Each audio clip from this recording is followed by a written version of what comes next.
VK news Uttar Pradesh Uttarakhand, सच का सारथी। वर्ष 2022-23 का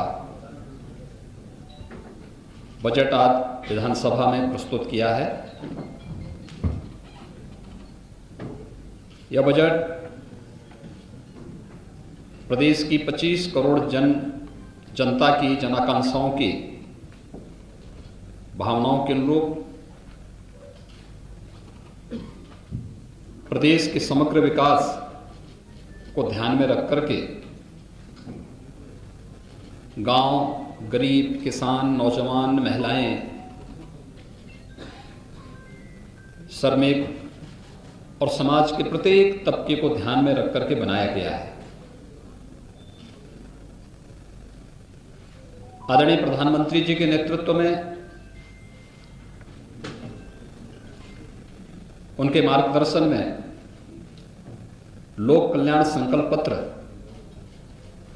की भावनाओं के अनुरूप देश की सबसे बड़ी आबादी का राज्य उत्तर प्रदेश उन जन आकांक्षाओं की पूर्ति कर सके और समग्र विकास के लक्ष्य को प्राप्त करने में सहायक हो सके, इस दिशा से उत्तर प्रदेश सरकार का यह बजट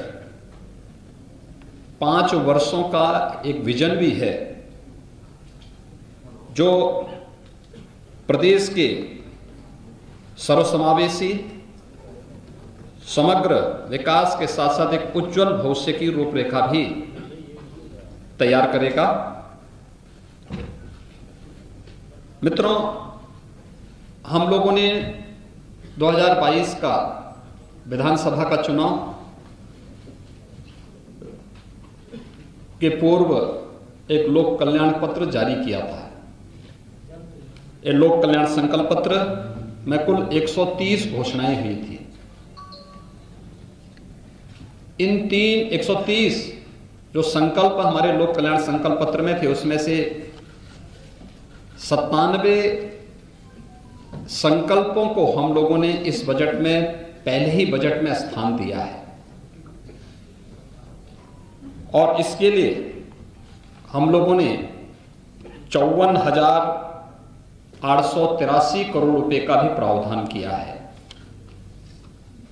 जो संकल्प 130 संकल्प थे, उनमें से कुछ संकल्प पहले से चले आ रहे थे, कुछ नए थे। उनमें से 97 संकल्पों को आज यहां पर इस बजट में स्थान दिया गया है, जिसमें 44 संकल्प नए हैं। इनमें जो प्रमुख घोषणाएं हैं आज के बजट में, वह मुख्य रूप से उज्ज्वला योजना के अंतर्गत जो लाभार्थी परिवार हैं, उनको वर्ष में 2 रसोई गैस के सिलेंडर उपलब्ध करवाने की घोषणा, और वह बजट में उन्हें स्थान दिया गया है।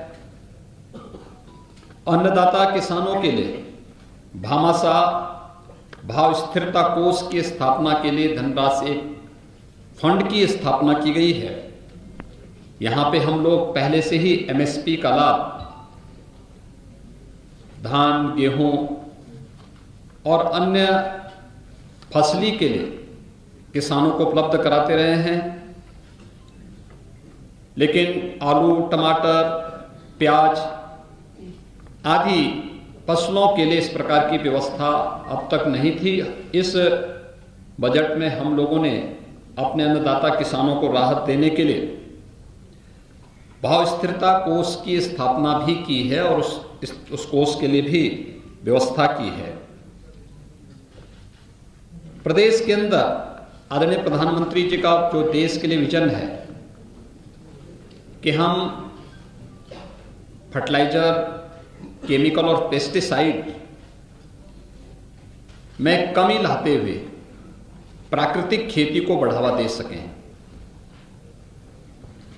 प्राकृतिक खेती की दिशा से उत्तर प्रदेश ने आदरणीय प्रधानमंत्री जी के मार्गदर्शन में पहले से ही अपनी कार्य योजना बनाई थी और उस कार्यक्रम के तहत यहाँ पे ट्रेनिंग के कुछ विशेष कार्यक्रम भी चले थे।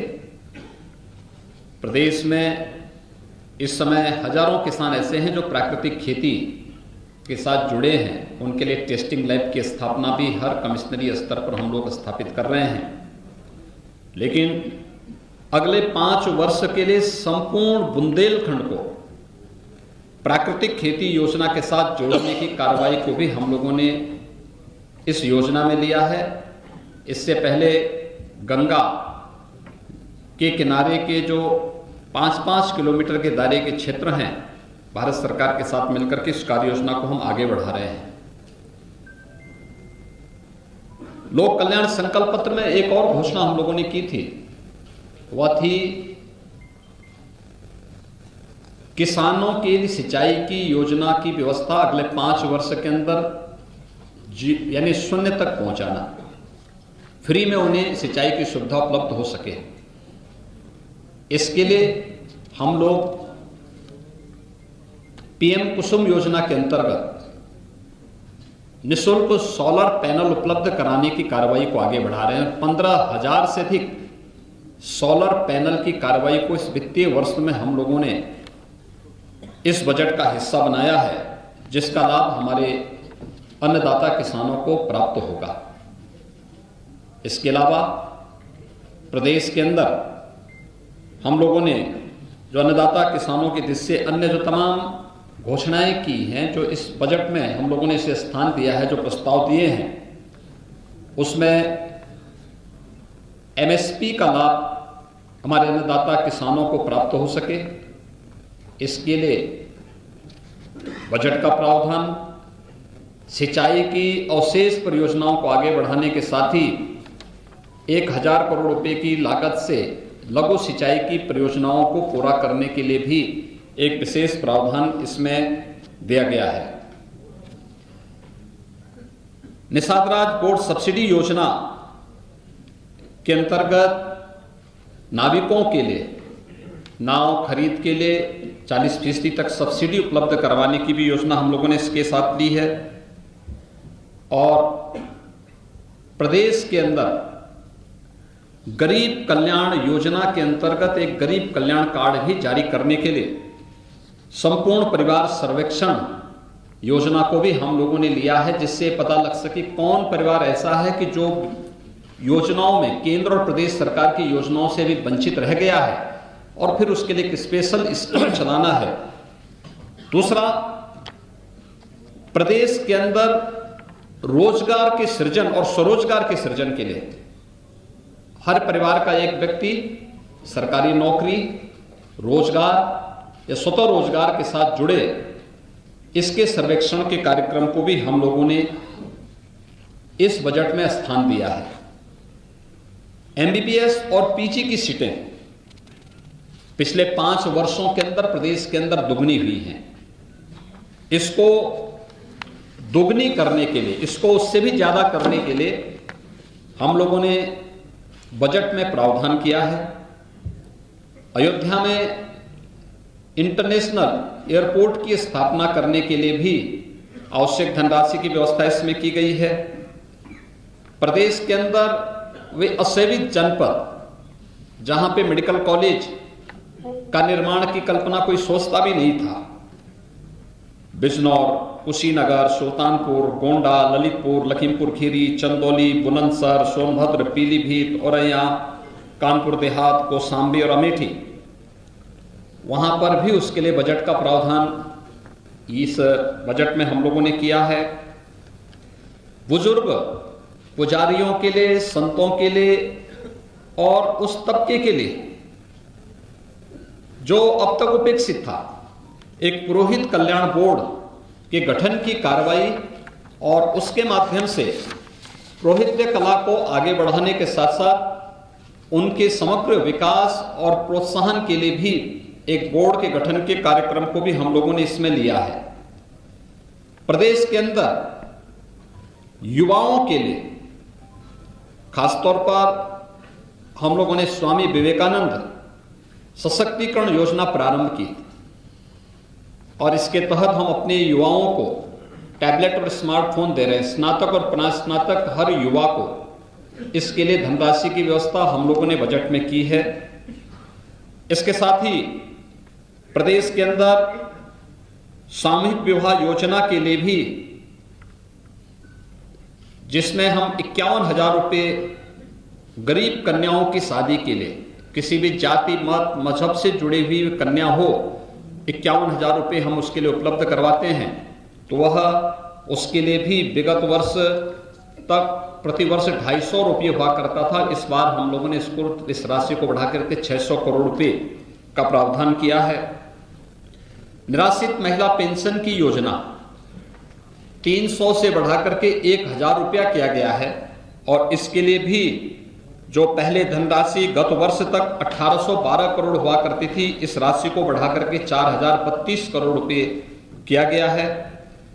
प्रदेश के प्रतिभाशाली युवाओं के लिए हर जनपद में अभ्युदय कोचिंग की व्यवस्था, जिससे वह अखिल भारतीय स्तर पर और प्रदेश स्तर पर किसी भी प्रतियोगी परीक्षा की तैयारी के लिए स्थानीय स्तर पर उसकी ट्रेनिंग हो सके, उसे कोचिंग की सुविधा फ्री में उपलब्ध हो सके। इसके लिए मुख्यमंत्री अभ्युदय कोचिंग योजना के लिए भी हम लोगों ने व्यवस्था की है।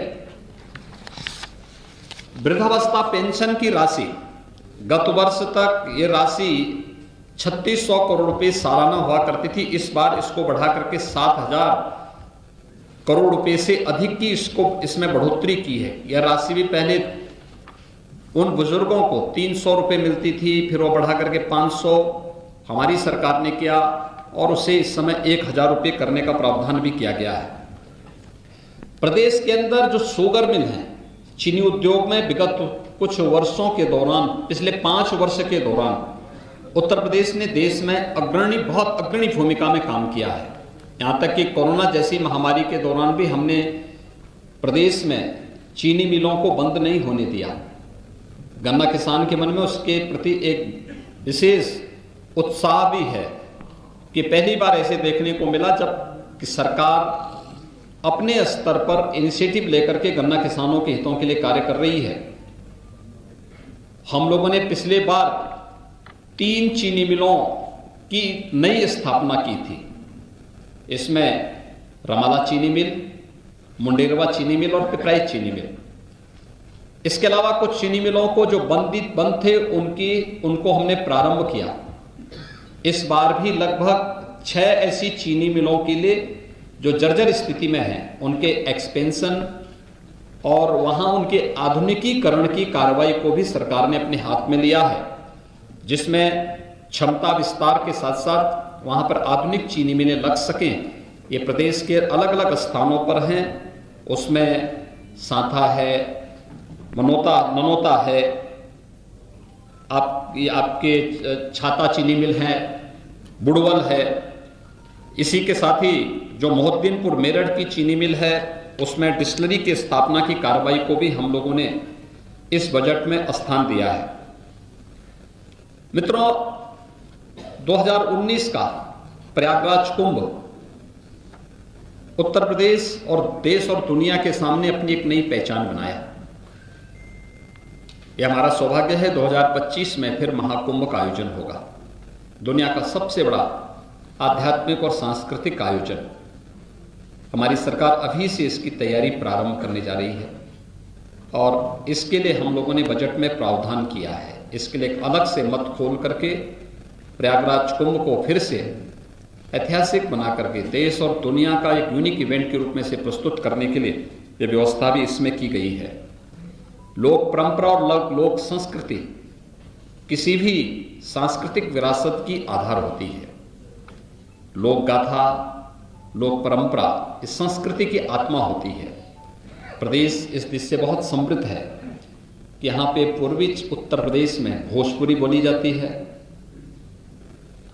अवध और इसके आसपास के क्षेत्र में अवधी बोली जाती है, ब्रज हमारा जो क्षेत्र है इसमें ब्रजभाषा बोली जाती है, बुंदेलखंड क्षेत्र में बुंदेलखंडी बोली जाती है। इन सब की भी एकेडमी स्थापित हो, इन पर शोध हो, वहां पर इन लोक परंपराओं और लोक भाषाओं के उत्थान के लिए कुछ कार्य हो सके। इसके लिए संत कबीरदास भोजपुरी एकेडमी, केशवदास बुंदेली अकादमी, गोस्वामी तुलसीदास अवधी अकादमी और संत सूरदास ब्रजभाषा अकादमी की स्थापना की कार्रवाई को भी हम इस बजट में हम लोगों ने स्थान दिया है। वाराणसी में वहाँ पर काशी विश्वनाथ धाम की स्थापना के बाद जो टूरिस्ट का फुटफॉल रहा है कई गुना बढ़ा है। प्रतिदिन 1 लाख श्रद्धालु बाबा विश्वनाथ मंदिर में दर्शनार्थ आ रहा है। काशी और उसके आसपास के क्षेत्र में प्रधानमंत्री जी के विजन के अनुरूप समग्र विकास को देख करके अभिभूत होता है। वाराणसी में श्रद्धालुओं और यात्रियों के लिए, स्थानीय नागरिकों की सुविधा के लिए रोपवे के निर्माण के साथ ही मेट्रो के निर्माण के कार्रवाई का भी प्रावधान गोरखपुर, वाराणसी, झांसी, मेरठ, इस सिटी में भी हम लोगों ने मेट्रो परियोजना के लिए भी प्रयागराज